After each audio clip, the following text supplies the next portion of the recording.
Olivia's POV. Kahit paano'y magaling ng aking sugat sa aking tagidiran, lihim ko na lang nahiling na sana ay walang kalaban kami magkasugupa hanggat hindi pa tuloy ang gumagaling ang aking sugat para walang sagabal sa pagliligtas ko kay Gabriel. Ngayong araw na kasing kaarawan ng ina ni Gabriel at maya-maya lamang ay pupunta na kami sa bahay ng mga magulang nito. Olivia, ipinatatanong ni Sir Gabriel kung ready ka na raw ba? Tanong ni Sonia na biglang sumilip sa silid ko. Pakisabing lalabas na ako? Mabilis kong tugon. Agad na akong tumayo sa kinauupuan ko at mabilis lumakad ang silid. Pagbaba ko sa sala, ay sinalubong ako ng nakasimangot na mukha ni Gabriel. Ngunit kahit nakasimangot to, ay hindi pa rin magkakailang napakagwapo nito sa suot na black long sleeve. Bakit ganyan ang suot mo, Olivia? Wala ka bang ibang damit? Disappointed na tanong niya sa akin. Mukhang pumunta ka sa isang group rally. Nakataas ang kilay na komento naman ni Chloe na may nang iinsultong ngiti. Baka gusto mong hiramin ng isa kong dress na hindi ko na ginagamit, Olivia. Pwede mo pa yung pagtyagaan dahil maganda pa naman yon kaysa sa suot mo ngayon. Nakangising wika naman ni Sylvia habang sinusuyod ako ng tingin mula ulo hanggang paa. Bakit? Ano bang mali sa suot ko, Gabriel? Tanong ko sa binata pagkatapos isinuri kong aking kasuotan. Maong pants sa stretchable para mabilis ako makagalaw na tinernohan ko ng puting t-shirt na nakatupi ang manggas. Mukhang nagiging uniform ko na yatang pantalon at puting maong dahil palaging ganitong isinusuot ko kapag umaalis kami ni Gabriel. Ngunit wala akong pakaalam dahil sa ganitong kasuotan ako mas komportableng gumalaw.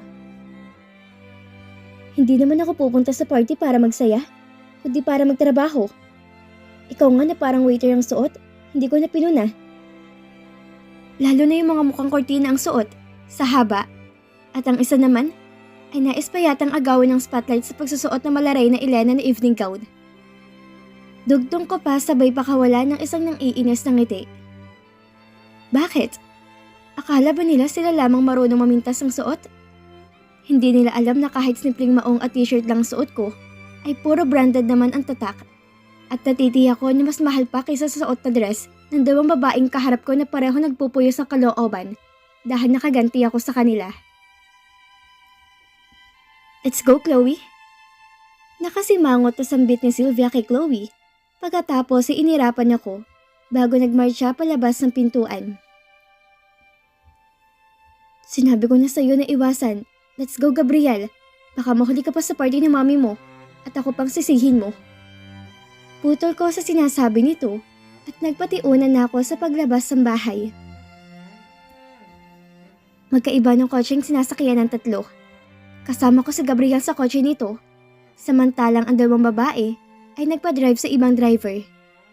Mabuti nga na ganoon, para naman makarating kami sa bahay ng mga magulang ng binata na mapayapa. Mahigit 1 oras ang ibiniyahin namin mula Maynila papunta sa Batangas, kung saan naroon ang bahay ng mga magulang ni Gabriel. Pagkarating namin, ay agad niya sinalubong to ni Mrs. Villatore. Mabutit hindi kayo nalit ng dating iho. Akala ko magpapalit ka na naman para sa iyong spotlight. Nakangiting biro ng mami nito nang salubungan kami. Happy birthday, Mom! Bati ni Gabriel sa ina nito matapos ibigay rito ang regalo nito. Salamat, anak. May hinang sagot ni Mrs. Villatore na halatado sa boses ang sobrang galak. Happy birthday po. Matipid ko namang bati sa ginang. Nakangiti itong bumaling sa akin. Ikaw palang tinutukoy ni na Edsel at Ivy na maganda at matapang na bodyguard ng anak ko? Natutuwang kausap sa akin ng ginang. Happy birthday po, tita! Biglang bati naman ni Chloe na halos kasabayan lang naming dumating. Nang makita nito na yayakapin ako ni Mrs. Villatore, ay agad tong lumapit sa ginang at binati para mabaling ritong atensyon nito. Ngunit napahiya lang si Chloe nang hindi to pansinin ng ginang. Sa halip, ay tila wala tong narinig habang patuloy akong kinakausap. Maraming salamat sa effort mo sa pagbabantay sa aking anak, Olivia. Natutuwa ako na makilala kita. Nakangiting sabi nito habang nakayakap sa akin.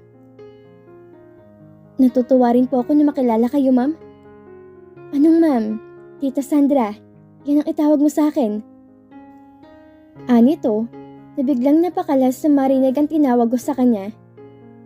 Nahihiyang napatingin ako sa mga taong nakapaligid sa amin at sinuri kung ano kanilang mga reaksyon sa ginawa at sinabi ng may kaarawan. Parehong nakasimangot sina Sylvia at Chloe na halatang pagkadisgusto sa kanilang mukha. Samantalang nakangiti naman ang magkakapatid na Gabriel, Gigi at Edsel na nauna sa aming dumating sa party. Si Sir Grad Villatore naman ay nakangiti rin habang patango-tango. Nakaramdam ko'y parang girlfriend ako ni Gabriel na ipinakilala nito sa pamilya nito na maligid naman akong tinanggap nila. Kung yan ang gusto niyo pong itawag ko sa inyo, kayo po ang masusunod, Tita Sandra. Nahihiyang sabi ko rito. Now, that's better. O tayo na sa loob at naroon ang ibang mga bisita. Yaya nito sa aming lahat. Lihim ako natawa kay Chloe at Sylvia na mukhang hindi welcome sa party na ito. Ni hindi nga bumati si Sylvia sa ginang, sa takot siguro na baka dadmahin lang din to, katulad ang nangyari kay Chloe. Maya-maya'y pumasok na kami sa loob ng isang malawak na silig, sa loob ng mansyon ng mga Villatore. Gabriel, asikasuhin mo si Olivia sa pagkuha ng makakain at pupuntahan ko lang ang iba ko pang mga bisita. Kausap ng ginang sa anak nito, pagkatapos isinuyapan ako at binigyan ng matamis na ngiti.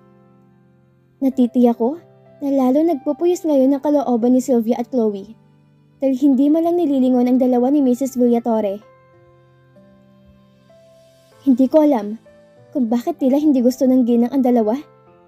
Na dapat nga matuwa to dahil buhay pa pulang babaeng minamahal ng kanyang anak.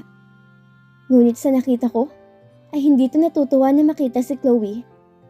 Samantalang wala naman akong idea kung bakit hindi nito gusto si Sylvia na kapatid ng asawa nito. Gabriel, gutom na ako.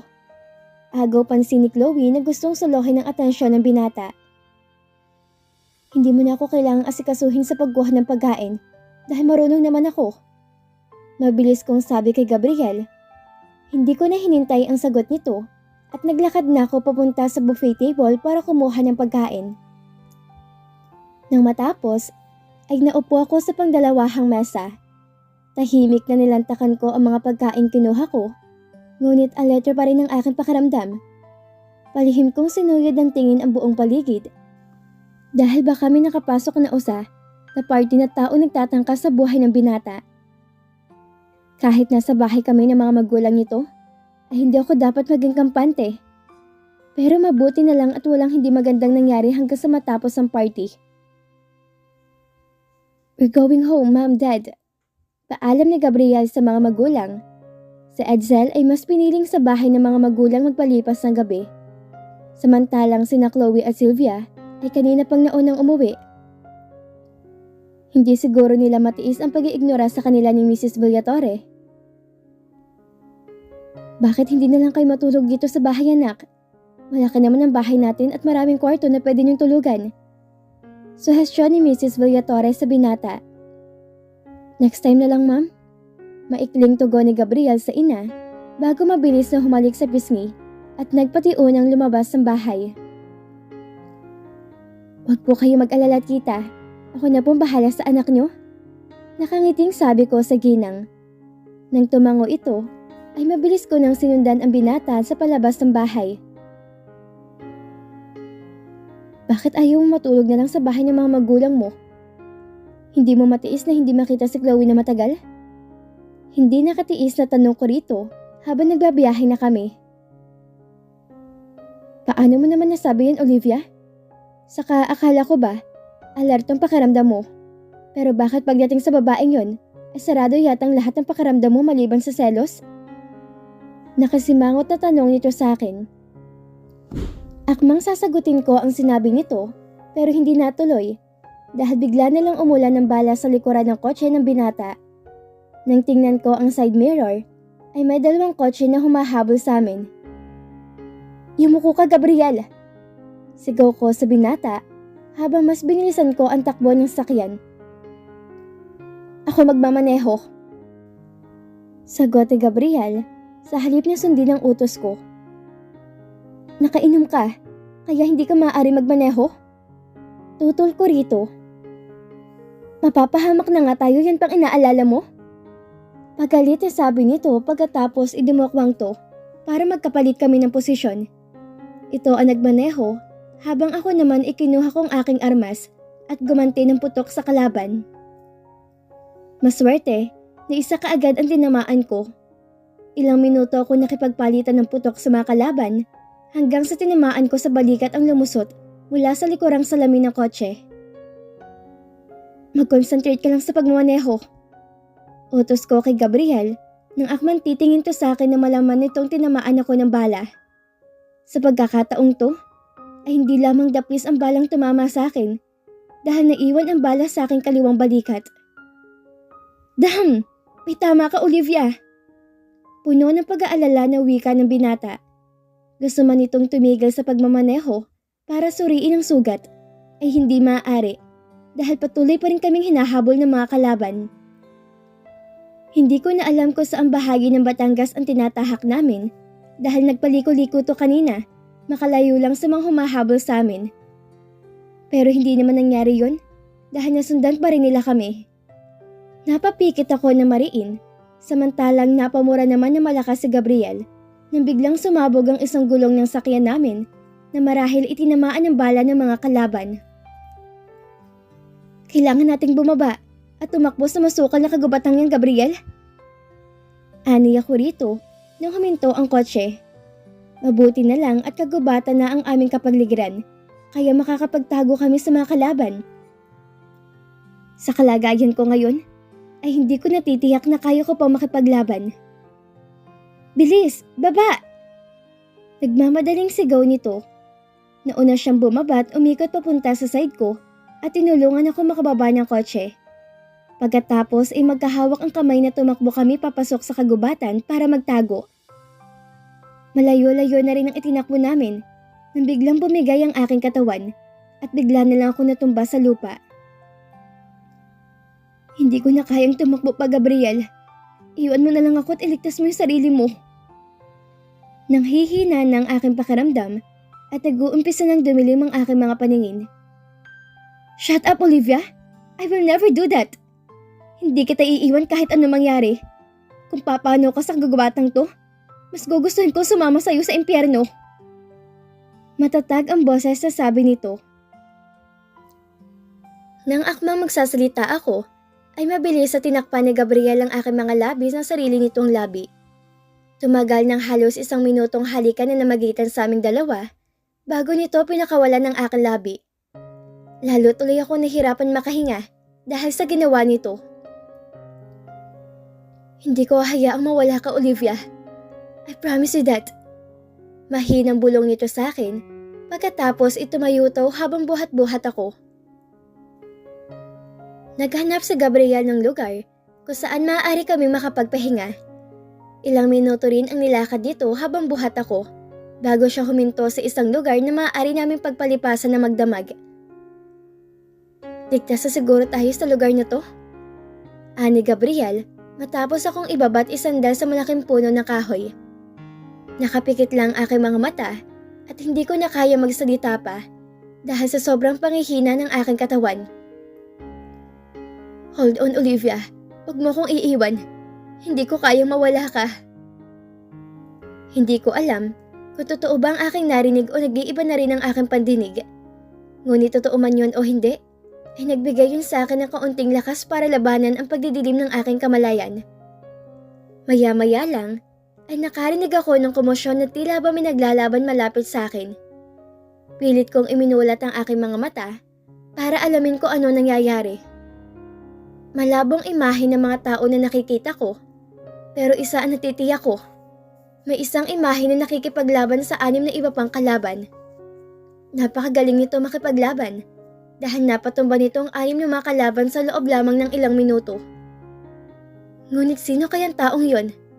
May dumating ba na ibang tao para tulungan kami? Sa kabilang banda, na magbulat ako na mata ay nasa loob na ako ng ospital at may nakakabit na sa aking oxygen at destro sa aking kamay. Maingat kong inalis ang aparato na nakalagay sa aking bibig at sinubukan kong bumangon sa pagkakahiga sa kama. Ngunit, uli akong napabalik sa pagkakahiga dahil hindi pa kaya ng katawan kong bumangon. Agad na pumasok sa isip ko si Gabriel. Kung ligtas ba to? At sino nagdala sa akin sa ospital? Yung taong tumulong ba sa amin? Sino kaya siya? Pamilyar sa akin ang figura nito. Ngunit dahil malabo ng paningin ko, ay hindi ko namukaan kung sino to at kung kilala ko ba siya. Olivia, thank God and you're finally awake. Natutuwang sambit ni Deo na biglang pumasok. Alam mo ba na 3 araw ka nang walang malay magmula nung dalhin ka rito ni Gabriel? Halos naubos ang dugo mo, kaya ilang bag ng dugong sinalin dyan sa katawan mo. Si Gabriel? Nasaan si Gabriel? Ligtas ba siya? Nasaan siya ngayon? Magkakasunod kong tanong kay Deo, sa halip na pansinin ko mga sinabi nito. Muli kong pinilit na makabangon sa kama, pero maagap si Deo at napigilan ako sa tangka kong pagbangon. Kagigising mo pa lang? Tapos ang lalaking yun agad ang inaalala mo? Pwede bang alalahanin mo muna sa sarili mo, Olivia? Galit na sita niya sa akin matapos maupo sa gilid ng kama sa akin tabi. Nasaan siya? Ayos lang ba siya? Hindi talaga ako matatahimik hanggat di ko nasisiguro na ligtas si Gabriel. Huwag mo siyang alalahanin, Olivia, dahil mas malakas pa siya kaysa sa kalabaw.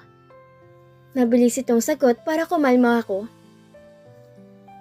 Inaalala mo yung lalaking yun? Pero si Gabriel magmula nung dalhin niya rito sa ospital, ay hindi ka man lang niya dinalo kahit isang beses? Madilim ang mukha niya, sabi nito. Nasaktan man ako sa nalaman ko, ay pilit ko yung itinago. Tiyak na mas lalo lang kasi magagalit si Deo kay Gabriel kapag makita niya na nasaktan ako. Pero okay na rin, kahit hindi niya ako dinalaw, basta't ligtas lamang siya. At saka mabuti na rin sa loob lamang to ng bahay at wag lumabas habang nandito pa ako sa ospital para makasigurong ligtas to. Siya nga pala, Deo, kamusta na mga suspect na nahuli natin? Biglang umiling si Deo at napakayom ng mga kamao. Hindi ka maniniwala, Olivia, pero kinitil nilang sarili nilang buhay. Siguro malaking ibinigay na pera sa kanila na may iwan sa pamilya, kaya ginusto nilang pumanaw na lang. Talagang sinisigurado ng taong nasa likod ng pagtatangkas sa buhay ni Gabriel na wala tayong makukuhang lead na makapagtuturo kung sino siya. Mariin na lang ako napabuntong hininga. Nawalan ulit kami na magiging lead para matuklasan kung sino ba taga nagtatangka kay Gabriel. E paano na ang tungkol sa hinala natin sa 2 babaeng kasama ni Gabriel sa bahay niya? Sunod-sunod ko sing nangyaring kaganapan. Kaya hindi ako nagkaroon ng pagkakataon na makapasok sa silid nila at makapag-imbestiga. Muling napabuntong hininga si Deo bago sinagot ang tanong ko. Yung sinasabi ko sa iyo ng pagkakatiwalaang source na pinagkunan ng aking tauhan ay bigla na lang nasagasaan habang naglalakad sa gilid ng kalsada. Ang masaklap pa ay walang nakakita sa nangyari dahil umuulan na malakas at hindi na rin na-capture ng CCTV yung plate number ng kotseng nakasagasa sa taong yon. Ngunit ang hula ko ay may kinalaman sina Chloe at Sylvia kung bakit pumanaw ang taong yon. Kung ganon, kailangan ko tagang makakuha ng pang-DNA sample kay Chloe at Sylvia para mapatunayan natin ang ating hinala sa dalawa. Tila nangihina na sabi ko rito, nakaramdam ako ng pagkadismaya dahil naisip ko na kung hindi ko lang sana iniinis sina Chloe at Sylvia tungkol sa pagiging mag-ina nila, ay hindi sana nila maiisip na maaaring nangihinala ako na may kaugnayan silang dalawa. Kasalanan ko kung bakit pumanaw ang taong pinagkunan ng impormasyon ni Deo. Kapag nakabalik na ako sa bahay ni Gabriel, ay sisiguraduhin ko na makakapasok na ako sa kwarto ng 2 babaeng yun para makapag-imbestiga at mag-iingat na rin ako sa mga salitang sasabihin ko sa kanila. Para wala ng tao madami pa sa trabaho nating to. Huwag mo nang alalahanin yun, Olivia. Ang isipin mo'y magpalakas agad. Alam mo ba? Sobrang alalang-alala ko sa'yo na malaman ko kay Gabriel ang nangyari. Halos paliparin ko ang kotse ko papunta rito sa ospital para matiyak ko lang kalagayan mo. Hindi ko napigilan ng mapatitig sa mukha ni Deo. Damang-dama ko ang sobrang concern niya sa akin. Ang totoo ay nararamdaman ko na higit pa sa pagiging kaibigan ang turing niya sa akin. Ngunit pilit kong inuognora dahil ayoko mag-iwasan kaming dalawa. Ayoko masaktan to kapag tinapat ko siya na wala tong aasahan sa akin. Natanging kaibigan lang ang turing ko rito. Wag mo rin akong alalahanin, Deo, dahil kaya kong sarili ko. Hindi basta-basta mawawala sa mundong isang Olivia Lopez. Napakarami ko kayang swerte sa katawan ko. Pabiro ko rito para hindi na siya mag-alala pa sa akin. Siya nga pala, Deo. Wala ka bang nababanggit si Gabriel tungkol sa isang taong tumulong sa amin na gabing yun? Tanong ko rito na maalala kong lalaki nagligtas sa amin ng binata laban sa mga taong humahabol sa amin. Ah, yun ba? Wala naman siyang nabanggit na may taong tumulong sa inyo. At saka wala kang nahuli ang mga pulis kahit isa man lang sa mga taong humabol at nagtangkang pumaslang sa inyong dalawa ni Gabriel. Bigla ako naguluhan. Paano nangyari yun? Gayong kahit malabo ng aking paningin ng gabing yun, ay nakita ko pa rin bumagsak ang lalaking humabol sa amin ni Gabriel. Nagkaroon ba ako ng hallucination dahil sa kalagayan ko ng gabing yun? Ilusyon lang bang lahat ng yun pati namang salitang sinabi sa akin ni Gabriel habang yakap-yakap niya ako? Saka paano kami nakaligtas at nakapunta sa ospital? Gayong flat ang gulong ng kanyang kotse. Masasagot lang ang mga katanungan ko kapag nakamilas na ako rito sa ospital at makabalik na ako sa bahay ng binata. Akmang ibubuka ko ang bibig ko para magsalita, ngunit hindi natuloy dahil biglang dumating si Gabriel sa loob ng silid ko. Agad ako nakaramdam ng tuwa dahil dinalaw niya ako. Ngunit kasabay niyon ay ang pagkunot ng aking noo. Para kasing may kakaiba rito na hindi ko mawari kung ano. Siguro dahil seryoso mukha nito at may 4 na lalaking malalaki ang katawan na nakasuot ng itim ang kasama niyang pumasok sa silid ko. Siguro'y pansamantalang mga bodyguard na kinuha yon habang wala pa ako. Mabuti naman at gising ka na, Olivia. Kamusta na pakiramdam mo? Malamig ang boses at blanko ang mukha na kausap nito sa akin. Hindi ko mapigilan ang makaramdam ng kaba. Kahit kailan ay hindi niya ako kinausap ng ganitong tono.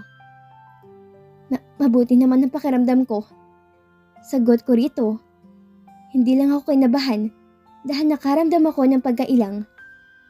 Pakiramdam ko ay ibang Gabriel ang kaharap ko ngayon. Mabuti kung ganon. Magmula ngayon, hindi na ikaw yung magiging bodyguard ko. Seryoso pa rin ang muka at dire-diretsong sabi niya sa akin. What? Bakit? Sa nangyari, ay hindi ko na siguro dapat pang sabihin sa yung dahilan, Olivia. Pinatunayan mo sa akin na hindi mo ko kayang protektahan. Tapos lang serbisyo mo sa akin, Olivia. Diretsong sabi niya sa akin. Pag gumaling ka na, pumunta ka na lang sa bahay para kunin ang huling sahod mo at ang mga gamit mo. Dagdag pa nito. How dare you para sabihin kay Olivia ang ganyan, Gabriel? Itinaya niyang buhay niya para mailigtas ka lang. Tapos pagsasabihan mo siya ng ganyan? Napakawalang puso mo. Galit na sabat ni Deo. Hinarap naman ni Gabriel si Deo at inismeran. Why are you mad that I fired her? Hindi ba't dapat maging masaya ka? Dahil magkakaroon ka ulit ng pagkakataong mapalapit kay Olivia at maipakita mo yung tunay na nararamdaman para sa kanya? Dapat pa nga magpasalamat ka sa akin dahil binigyan kita ng chance na mangyari yon. Alam ko naman kasi na sobrang selos ka niya sa akin, pero wala ka namang ipag-aalala dahil wala akong gusto sa kanya. Nagbalik ng babaeng pinakamamahal ko, kaya hindi ko na kailangan pa ng ibang babae sa buhay ko. Walang hiya ka? Galit na sigaw ni Deo. Akmang susugurin nito ang binata, ngunit mabilis na humarang ang 4 na lalaking malaki ang katawan ng mga bagong bodyguard ni Gabriel, kaya hindi natuloy kung ano mang binabalak gawin ni Deo. Tila naman bigla ko nang lumo dahil sa sobrang sakit ng mga sinabi nito sa akin. Ngunit Mabilis kong naitago ang aking tunay na nararamdaman.